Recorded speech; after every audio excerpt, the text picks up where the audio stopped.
की नई वीडियो में फिर से एक बार आप सभी लोगों का स्वागत है। The black dahlia murder case 1947 का अनसुलझा केस, जिसमें सैकड़ों लोगों ने कबूल किया कि ये मर्डर मैंने किया है, लेकिन उन सैकड़ों लोगों में से किसी के खिलाफ भी ठोस सबूत नहीं मिल पाया। और दोस्तों, सबसे गजब की बात तो ये है कि इस हत्याकांड की जिम्मेदारी वो लोग भी लेने के लिए तैयार थे जिनका उस टाइम पर जन्म भी नहीं हुआ था। दोस्तों, आज की mysterious story black dahlia murder case की है। ये घटना अमेरिका के एक फेमस और मिस्टीरियस घटनाओं में से एक है। ये मामला 1947 में हुआ था, जब लॉस एंजलिस में एक 22 साल की फीमेल एक्ट्रेस एलिजाबेथ शॉर्ट को बेरहमी से मार दिया गया था। एलिजाबेथ की डेड बॉडी 2 हिस्सों में कटी पाई गई थी, जिसने पूरे अमेरिका को हिलाकर रख दिया था। एलिजाबेथ शॉर्ट, जिन्हें मर्डर होने के बाद ब्लैक डहलिया के नाम से जाना गया। एलिजाबेथ हॉलीवुड में एक अभिनेत्री बनने का सपना देखा करती थी, लेकिन उनकी मौत एक अनसुलझी पहेली बनकर रह गई। इस मर्डर की मिस्ट्री ने पुलिस और जनता दोनों को ही सदमे में डाल दिया था। यह केस आज भी नहीं सुलझाया जा सका है। इस मर्डर केस में बहुत सारे सस्पेक्ट बने, जिनके बारे में आगे हम जिक्र करेंगे, लेकिन असली हत्यारा कभी पकड़ा ही नहीं गया। दक्ष क्राइम डायरी की आज की इस वीडियो में एलिजाबेथ मर्डर केस को लेकर कुछ सवाल जो आज भी सिर्फ एक मिस्ट्री बने हुए हैं, उनके बारे में बात करने वाले हैं। एलिजाबेथ के मर्डर के पीछे क्या मकसद हो सकता है? क्या कोई रंजिश या फिर जलन या आपराधिक गिरोह की साजिश हो सकती है? ब्लैक डहलिया मर्डर केस, अमेरिकी इतिहास के इस अनसुलझे केस की कहानी क्या है? इस मामले में हत्यारे का पता अभी तक क्यों नहीं चल पाया है? आखिर क्या था इस मामले में जो कि 500 लोगों ने इस मर्डर की जिम्मेदारी ली? हत्यारा ने एलिजाबेथ की लाश को इतनी बेरहमी से क्यों काटा? क्या यह किसी मानसिक रूप से बीमार व्यक्ति का काम था, या फिर किसी खास संदेश को देने की कोशिश की गई थी? एलिजाबेथ के मर्डर के बाद मीडिया ने ब्लैक डहलिया नाम को इतना फेमस क्यों कर दिया? क्या किसी को इस मामले में ठोस सबूतों के आधार पर गिरफ्तार किया गया था? अगर नहीं तो फिर क्यों?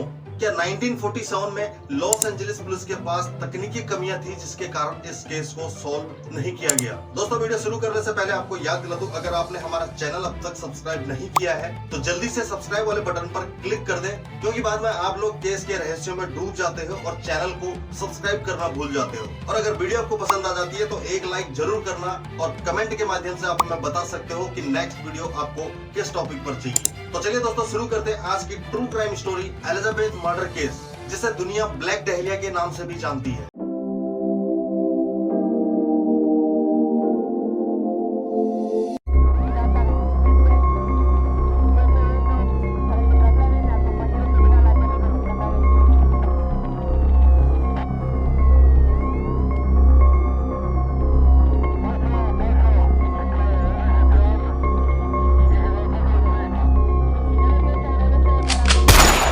एलिजाबेथ शॉर्ट अमेरिका की ही रहने वाली थी। उनका जन्म 29 जुलाई 1924 में बोस्टन में हुआ था।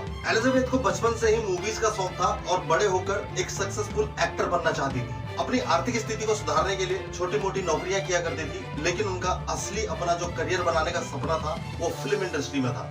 एलिजाबेथ की जिंदगी उस समय एक बड़ा मोड़ लेती है जब 15 जनवरी 1947 को उनकी डेड बॉडी एक खाली मैदान में मिलती है। एलिजाबेथ के पिता क्लेओ शॉर्ट यूनाइटेड स्टेट नेवी के सेलर थे। एलिजाबेथ का बचपन बेहद रईसी में गुजरा था। हालांकि 1929 में स्टॉक मार्केट क्रैश के कारण उनकी फैमिली को फाइनेंशियल प्रॉब्लम काफी ज्यादा हुई। उनका परिवार काफी तंगी से गुजारा कर रहा था, और इस क्रैश के कारण उनके पिता क्लेओ शॉर्ट को काफी ज्यादा फर्क पड़ा था। एलिजाबेथ मात्र 6 साल की थी जब एक दिन उनके पिता अचानक लापता हो जाते हैं। फिर एक दिन उनके पिता की कार पुलिस को चार्ल्स टाउन ब्रिज के पास से मिली, और पुलिस ने मान लिया कि उन्होंने चार्ल्स रिवर में कूदकर आत्महत्या कर ली है। पति की मौत की खबर मिलने के बाद एलिजाबेथ की मां ने एक बुक स्टोर पर काम करना शुरू कर दिया। इसी बीच परिवार पर एक आफत और आन पड़ी। एलिजाबेथ को कई बार अस्थमा अटैक आए, जिसके चलते मात्र 15 साल में उनकी लंग्स की सर्जरी हुई थी। लगातार बिगड़ती तबियत के कारण उसकी मां ने एलिजाबेथ को अपने रिश्तेदारों के घर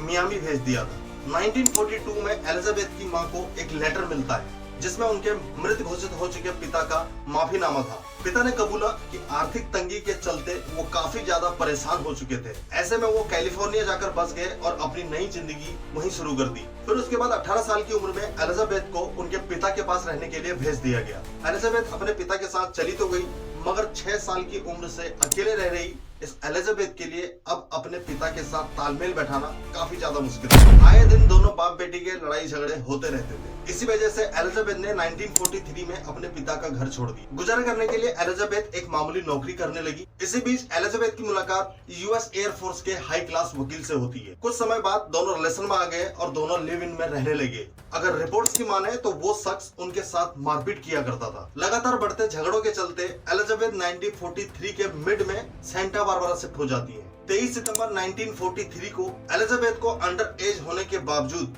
एक लोकल बार में शराब पीते पकड़ा गया था। पुलिस ने उन्हें कस्टडी में लिया और जुवेनाइल अथॉरिटी में सौंप दिया और चंद दिनों बाद एलिजाबेथ को उनके परिवार के साथ भेज दिया गया। हालांकि वो वहां से फिर भागकर फ्लोरिडा आ गई। फ्लोरिडा में रहते हुए एलिजाबेथ की मुलाकात मेजर मैथ्यू माइकल से हुई, जो एयरफोर्स ऑफिसर थे और वर्ल्ड वॉर 2 का हिस्सा भी बन चुके थे। चंद दिनों की मुलाकात के बाद दोनों एक दूसरे को पसंद करने लगे और अचानक खबर आती है कि मेजर मैथ्यू का प्लेन भारत में क्रैश हो गया है और इस हादसे से वो बहुत ज्यादा बुरी तरह जख्मी हो चुके हैं। रिकवरी के दौरान ही उन्होंने एक लेटर लिखा एलिजाबेथ को, जिसमें उन्होंने शादी के लिए प्रपोजल भेजा था। एलिजाबेथ भी मेजर मैथ्यू से शादी करना चाहती थी, लेकिन मेजर मैथ्यू के प्रपोजल को एक्सेप्ट करने के चंद दिनों बाद ही 10 अगस्त 1945 में मेजर मैथ्यू की दूसरे प्लेन क्रैश में मौत हो जाती है। बॉयफ्रेंड की मौत के बाद एलिजाबेथ लॉस एंजलिस आ जाती है और इसी दौरान उन्होंने कुछ फिल्मों में भी काम किया था। हालांकि उनके रोल इतने छोटे होते थे कि उन्हें मूवी में कभी क्रेडिट नहीं दिया गया।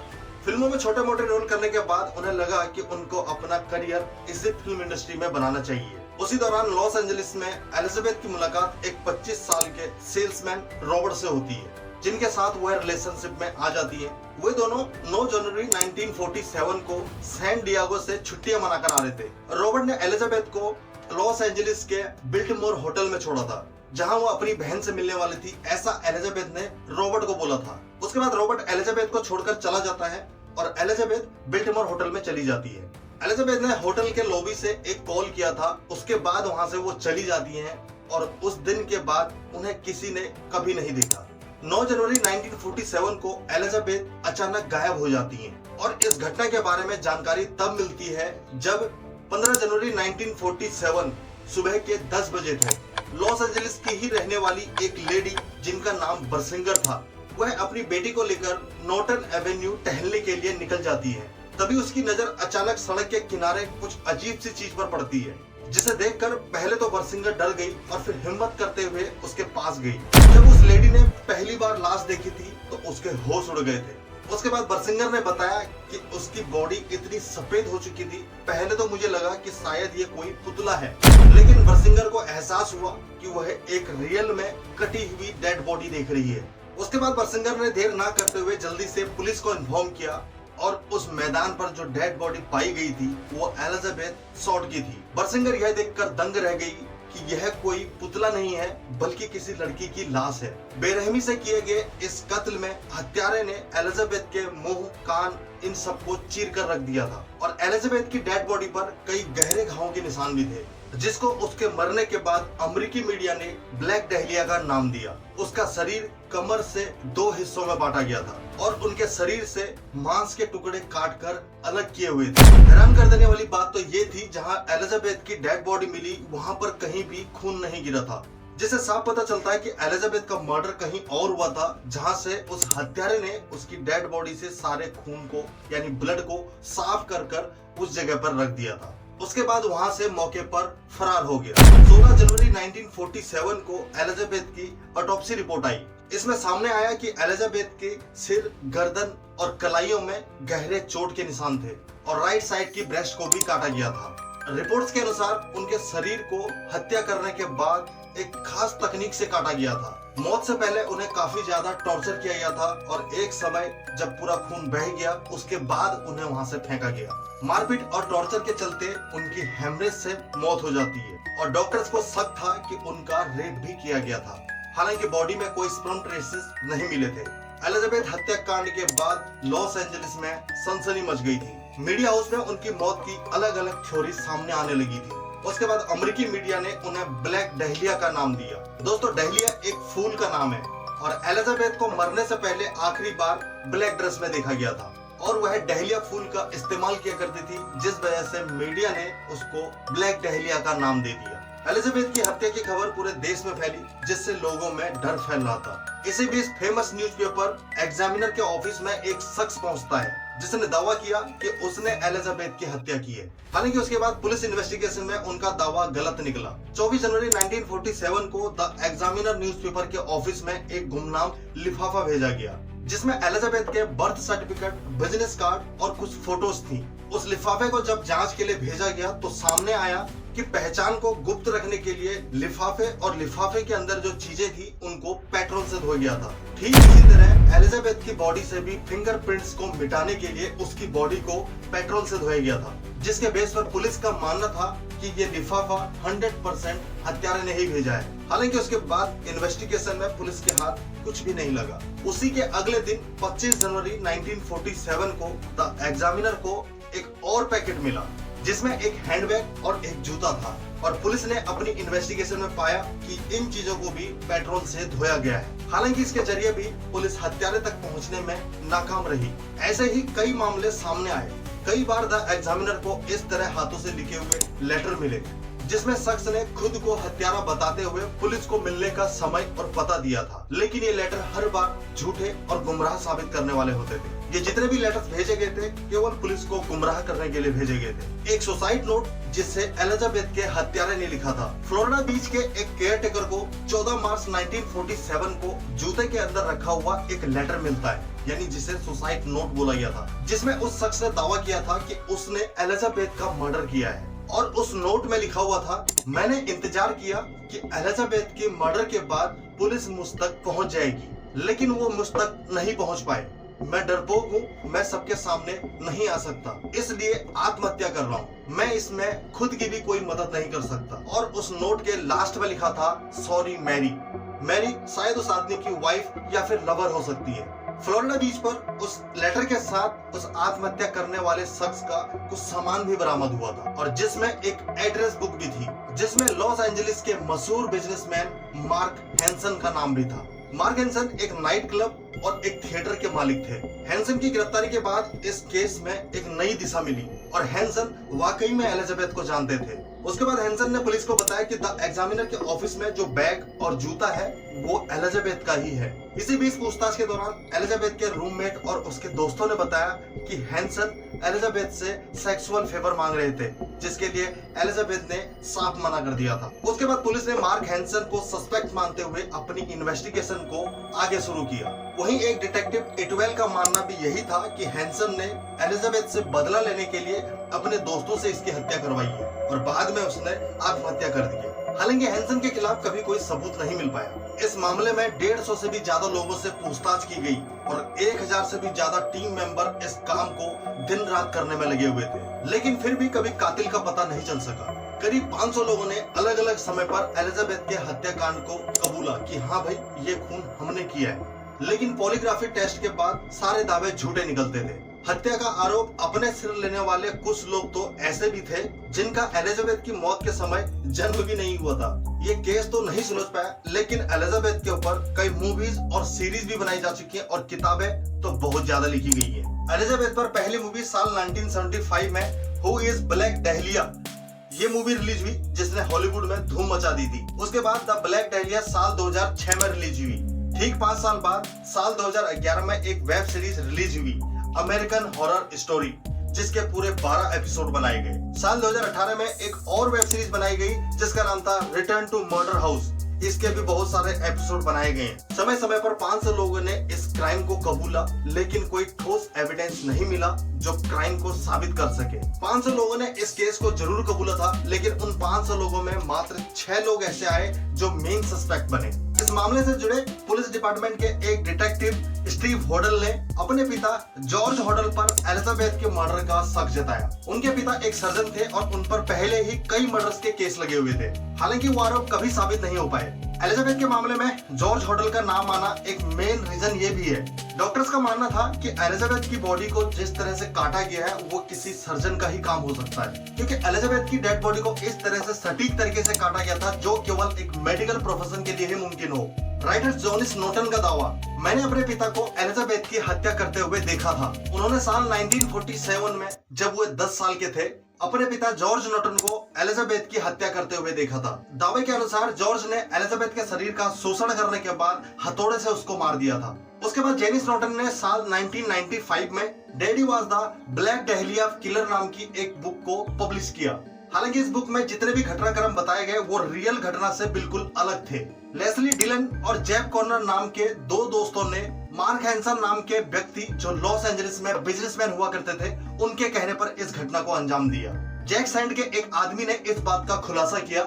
उसने कहा कि जेफ कॉर्नर नाम के एक व्यक्ति ने एलिजाबेथ का मर्डर किया है, क्योंकि उसने एलिजाबेथ को एक ऐसे संबंध का खुलासा करने की धमकी दी थी जिसे आम आदमी उचित नहीं समझता। एक राइटर डोनाल्ड एच वॉल्फ ने अपनी साल 2006 की एक किताब में लिखा है कि एलिजाबेथ की हत्या एक गैंगस्टर बक्सी सीगल ने की है। बक्सी सीगल एक गैंगस्टर था और यह काम उन्होंने अखबार के पब्लिशर नॉर्मन चैंडलर के कहने पर किया था। वॉल्फ के अनुसार नॉर्मन चैंडलर जो लॉस एंजलिस टाइम्स के पब्लिशर थे, नॉर्मन चैंडलर का एलिजाबेथ के साथ सेक्सुअल रिलेशनशिप थे। जब उभरती हुई अभिनेत्री प्रेग्नेंट हो गई तो उसके बाद चैंडलर ने एलिजाबेथ को मारने के लिए सीगल की मदद ली। वॉल्फ के अनुसार सीगल और चैंडलर दोनों इतने ताकतवर थे कि वहां की पुलिस ने भी उनकी मदद की और इस केस को ढकने में अच्छा खासा काम किया। वॉल्टर बेली एक सर्जन थे जिन्हें कुछ लोगों ने ब्लैक डहलिया मर्डर केस के सस्पेक्ट में से एक माना था।